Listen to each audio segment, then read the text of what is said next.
MK news ಎನ್ಟಿವಿ ಕನ್ನಡಗೆ ಸ್ವಾಗತ.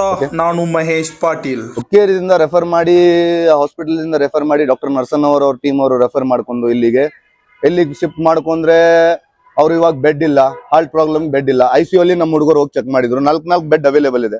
Bed ಇದ್ರೆ ಕೂಡ ಅವೈಲೇಬಲ್ ಇಲ್ಲ. ನಾವು ಕೇಲಿಗೆ ರೆಫರ್ ಮಾಡ್ಕೋತೀವಿ, ನಾವು ಬೇರೆ ಕಡೆಗೆ ರೆಫರ್ ಮಾಡಿಸ್ತೀವಿ. ಅಲ್ಲಿಗೆ ನೀವು ಪೇಷಂಟ್ ಟೇಕ್ ಆಫ್ ಮಾಡ್ಕೊಳ್ಳಿ. ಇಲ್ಲಿ 1 hour ಆದಿಂದ ಅವ್ರದ್ದೇನು ಟ್ರೀಟ್ಮೆಂಟ್ ಅನ್ನೋದು ಇದು ಇಲ್ಲ.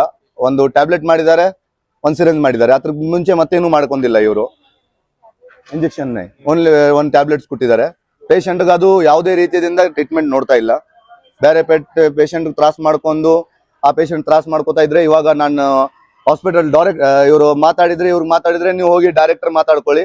ಹಾಸ್ಪಿಟಲ್ ಇನ್ಚಾರ್ಜ್ ಏನಂತಾರೆ, ನಮ್ ಹತ್ರ ಮಾತಾಡ್ಕೋಬೇಡಿ, ನೀವು ಡೈರೆಕ್ಟರ್ಸ್ ಹತ್ರ ಮಾತಾಡ್ಕೊಳ್ಳಿ. ನಾನು ಡೈರೆಕ್ಟರ್ಸ್ ಅವ್ರಿಗೂ ಕಾಲ್ ಮಾಡಿದ್ರೆ, ಅಶೋಕ್ ಶೆಟ್ಟಿ ಅವರು ಇವಾಗ ಏನಂತ ಇದಾರೆ, ಇಲ್ಲ ನಾವು ಅರೇಂಜ್ ಮಾಡ್ತಾ ಇದೀವಿ. ಆಮೇಲೆ ಇವಾಗ ರಿಟರ್ನ್ ಏನಂತಾರೆ, ಇಲ್ಲ ನಾನು ಕೇಲಿಗೆ ರೆಫರ್ ಮಾಡ್ತೀನಿ, ನೀವು ಕೇಲಿಗೆ ರೆಫರ್ ಮಾಡ್ಕೊಳ್ಳಿ. ಅಂದ್ರೆ ಕೇಲಿಗೆ ರೆಫರ್ ಮಾಡ್ಕೊಳ್ಳಿತ್ತಂದ್ರೆ ಇವು ಬೆಡ್ಗಳು ಏನು ಯಾರಾದ್ರೆ ಅಮೌಂಟ್ ಕೊಟ್ಟಿದ ನಂತರ ಅಥವಾ ಸರ್ವಸಾಮಾನ್ಯ ಜನತೆಗಂತೂ ಇಲ್ಲವೇ ಇಲ್ಲ ಇದ್ದಂಗಾಯ್ತು ಬೆಡ್ಗಳು.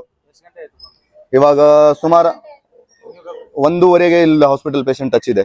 ಸುಮಾರು 1.5 ತಾಸು ಆಯ್ತು. 1.5 ಗಂಟೆದಿಂದ ಬೆಡ್ ಅರೇಂಜ್ ಮಾಡಿಲ್ಲ.